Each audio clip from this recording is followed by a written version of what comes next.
Hello, welcome student. आज मैं आपको माइक्रो टीचिंग के बारे में बताने जा रही हूँ। जैसे कि माइक्रो टीचिंग नाम से ही हम लोग जानते हैं कि माइक्रो का मतलब होता है सूक्ष्म, छोटा छोटा।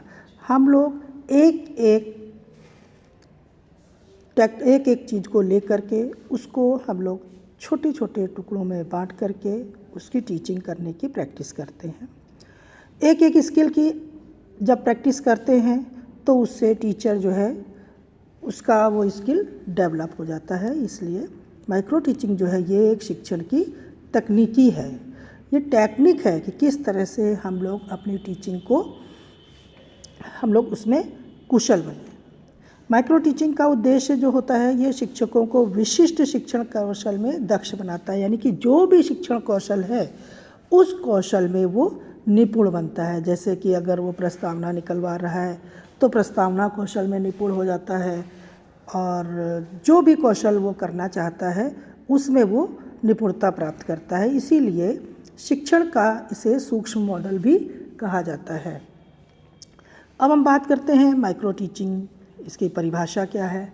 माइक्रो टीचिंग एक प्रशिक्षण तकनीकी है क्योंकि जिसमें शिक्षण प्रक्रिया को सूक्ष्म इकाइयों में विभाजित करके अभ्यास कराया जाता है। इस परिभाषा से ही समझ में आ रहा है कि पहली बात तो ये प्रशिक्षण की टेक्निक है।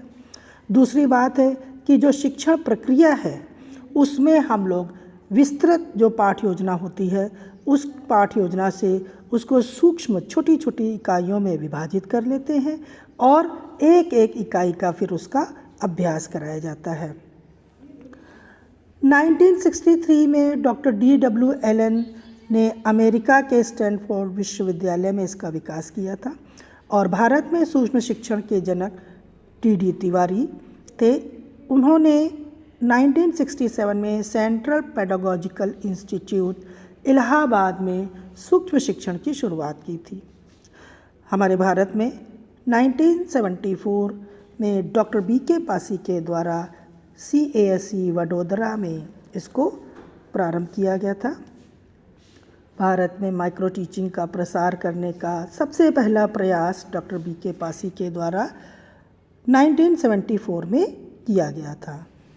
हमारे भारतवर्ष में 1974 में जो माइक्रो टीचिंग है इसके क्षेत्र में सबसे पहला प्रकाशन डॉक्टर B.K. पासी और शाह ने किया। इसमें पहली बार सूक्ष्म शिक्षण के विषय में साइंटिफिक नॉलेज प्रदान की गई, क्योंकि ये माइक्रो टीचिंग जो है साइंस बेस्ड है, टेक्नोलॉजी बेस्ड है, इसलिए इसके संबंध में वैज्ञानिक जानकारी प्रदान की गई। अब हम बात करते हैं माइक्रो टीचिंग के उद्देश्य। कोई भी काम हम लोग करते हैं तो बिना उद्देश्य के उस काम की पूर्ति नहीं हो पाती है। अगर हमको किसी मंजिल को जाना है, पाना है, तो हम कोई उद्देश्य लेकर चलते हैं। इसीलिए माइक्रो टीचिंग का भी उद्देश्य क्या है, सबसे पहला तो ये है कि जो टीचर है उसके शिक्षण कौशल का विकास हो, और जो शिक्षकों का आत्मविश्लेषण है वो भी हो सके। और ये आत्मविश्लेषण करने के लिए जो प्रतिक्रिया होती है, माइक्रो टीचिंग के टाइम जो फीडबैक दिया जाता है उसके द्वारा सुधार किया जाता है, और सुधार करते हैं हम अभ्यास पर। जब हमको फीडबैक मिलता है उसी फीडबैक के आधार पर हम दोबारा प्लानिंग करते हैं और फिर टीचिंग करते हैं। फिर हमको फीडबैक मिलता है तो जैसे जैसा हमारा फीडबैक मिलता जाता है उसी के आधार पर अभ्यास करते जाते हैं। तो ये अभ्यास आधारित अधिगम है।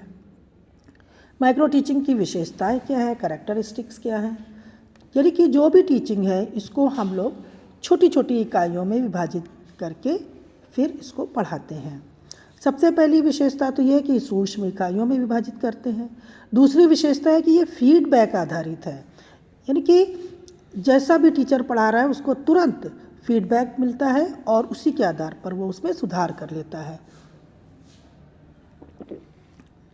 और 5 से लेकर 10 मिनट तक की इसकी छोटी छोटी शिक्षण कक्षाएं होती हैं। ज़्यादा लंबा समय माइक्रो टीचिंग का नहीं होता है, सिर्फ जो पाठ योजना पढ़ाई जाती है टीचिंग का समय 6 मिनट होता है। और ये सीमित विद्यार्थियों के सामने अभ्यास किया जाता है। सबसे पहली बात तो ये है कि ये पीयर ग्रुप के सामने टीचर अपने स्किल का डेवलपमेंट करता है। पीयर ग्रुप जो होता है, जो उसके साथी होते हैं, वो उनको अपने जो साथी है उसको फीडबैक देते हैं। सुपरवाइज़र 1 या 2 होने चाहिए, 1 या 2 सुपरवाइज़र होते हैं और पीयर ग्रुप होता है।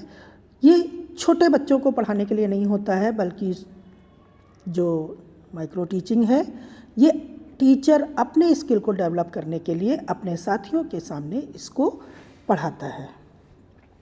अब सबसे पहले हम आपको बता देते हैं कि माइक्रो टीचिंग का साइकिल क्या है। भाई देखिए, प्लानिंग करते हैं पहले, प्लानिंग के बाद फिर हम टीचिंग करते हैं। टीचिंग कितने मिनट की है? 6 मिनट की।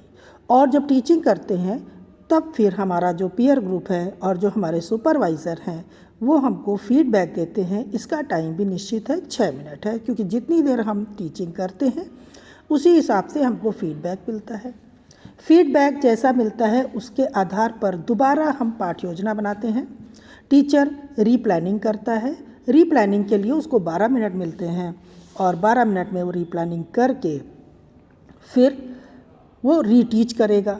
जब वो दोबारा पढ़ाएगा तो जो उसको फीडबैक मिला है उसको ध्यान में रखते हुए पढ़ाएगा, जिससे कि जो भी कमियां थी उन कमियों को वो दूर कर सकेगा और रीफीडबैक मिलेगा फिर 6 मिनट में। तो इस तरह जो हमारा माइक्रो टीचिंग का जो साइकिल है वो 36 मिनट का है।